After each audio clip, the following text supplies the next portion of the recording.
वफाकी वज़ीर दाखिला शेख रशीद साहब, आपने हमें ज्वाइन किया। बताइएगा सर, बलूचिस्तान में पिछले कुछ हफ्तों में, एक डेढ़ हफ्ते में जो कुछ हो रहा है, सर्टनली पूरी कौम के लिए तशवीश की बात है। दहशतगर्दी की एक बड़ी और हौलनाक लहर है।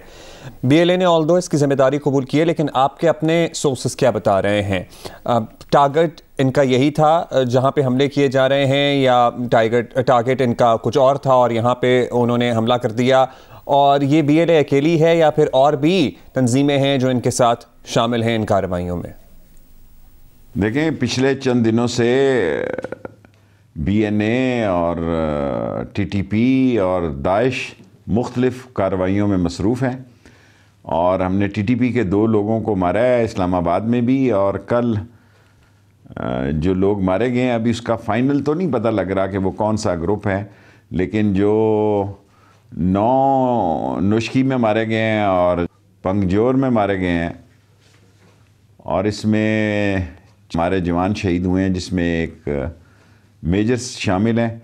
और जिस बहादरी से उन्होंने मुकाबला किया और जिस तरह उन्होंने आके पहले गेट्स पे जो है वो धमाके किए और बारूदी गाड़ियाँ इस्तेमाल की, और उनके पास लेटेस्ट असला है जो कि नेटो की फोर्सेस छोड़ कर गई हैं, लेकिन अल्हम्दुलिल्लाह हमारी फ़ौज ने उनको मार भगाया और वो उनका हमला कामयाब नहीं हो सका, और जो इरादे और जो प्रोग्राम वो लेकर आए थे वो बुरी तरह नाकाम हुए।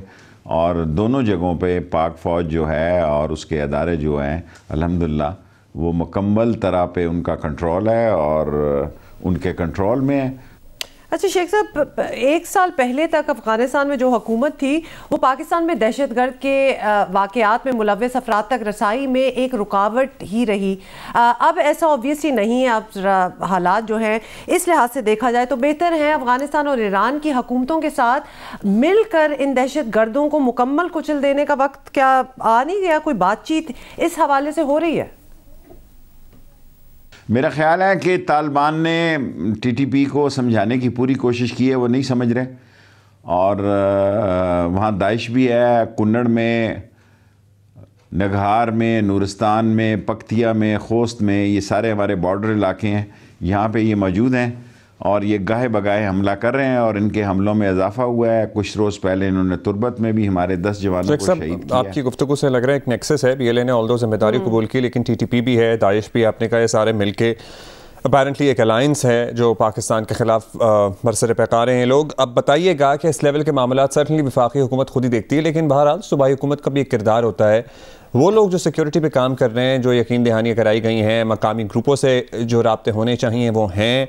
सूबाई हुकूमत की पर्टिकुलरली इस ज़मीन में कारकर्दगी से वफाकी हुकूमत, वज़ारत दाखिला मुतमईन है?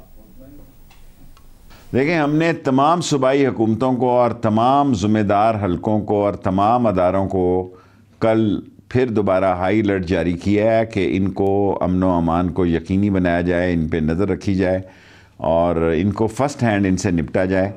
और सूबाई हुकूमतें अपने ताईं पूरी कोशिश कर रही हैं इनसे निपटने के लिए, क्योंकि दहशतगर्दी और इस किस्म के वाक़यात जो हैं वो पाकिस्तान के बॉर्डर्स पर जो सूरत हाल बनी है उसका ये फ़ायदा उठा रहे हैं, लेकिन ये फ़ायदा उठा नहीं सकेंगे। और सारी सूबाई हुकूमतें, एक अनारकली लाहौर का वाक़या हुआ है जो जौहर टाउन लाहौर में वाक़या हुआ है, पंजाब में सारे मुजरम न सिर्फ पकड़े गए, वो इंडिया ने लॉन्च किए थे, बल्कि उनको 3-3 दफ़ा सज़ाए मौत भी हो चुकी है।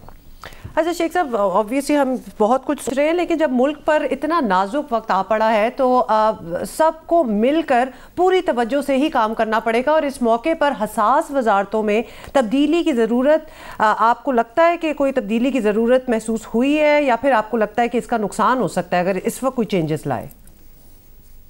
देखें, ये आप सियासी सवाल कर रहे हैं। मेरा ख्याल हसास सवाल यही है कि मुल्क को आगे चलना है और तब्दीलियाँ या ना तब्दीलियाँ मामूली बात हैं, और जब वो वक्त आएगा उस पर बात की जाएगी।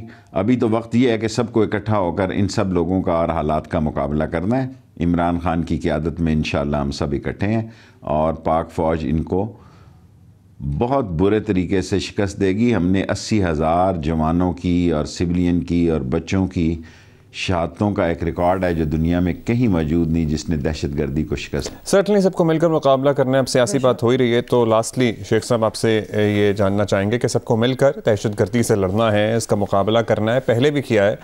हुकूमत और अपोजिशन के दरमियान आपको पता ही है कुछ अरसे से सीज़ फायर है नहीं, यहाँ भी गोलाबारी होती रहती है, कोई एक दूसरे को चोर चोर कहा जाता है, फिर वो लोग इस्तीफ़ा कहते हैं, तो एक इंतशार ही है जिसका फ़ायदा सर्टनली दुश्मन उठा सकता है। आपको नहीं लगता कि इधर इस वाले फ्रंट पे भी कुछ सीज़ फायर होना चाहिए, एटलीस्ट नॉर्मलसी तो आनी चाहिए? देखें, इंतशार और खलफशार उनके जुलूसों से नहीं पड़ने लगा। 3.5 साल हो गए हैं, 1 साल की और 1.25 साल समझ लें। वैसे तो आप 1 ही साल समझें, उसके बाद इलेक्शन सरगर्मियाँ तो अभी शुरू हो गई हैं। 3-4 महीने बाद बल्दियाती इंतखाबात हैं।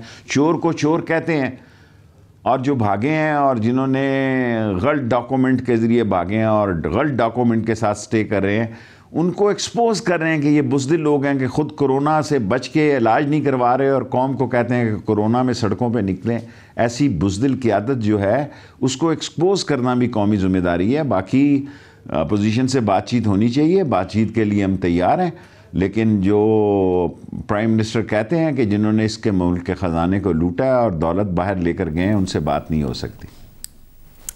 राइट, बहुत बहुत शुक्रिया शेख साहब फॉर गिविंग अस टाइम। और मुश्किल वक्त है, obviously best of luck to everybody. और बाकी मैं उन शहीदों के बारे में सोच रही हूँ and I am just thinking कि कितना मुश्किल है, और दे आर एवर रेडी, क्योंकि इस वक्त अगर मुल्क में PSL हो रहे जी, अमन का टाइम है, तो आप एक्सपेक्ट नहीं कर सकते कि कुछ इस किस्म की चीज़ें होंगी, लेकिन हो रही हैं।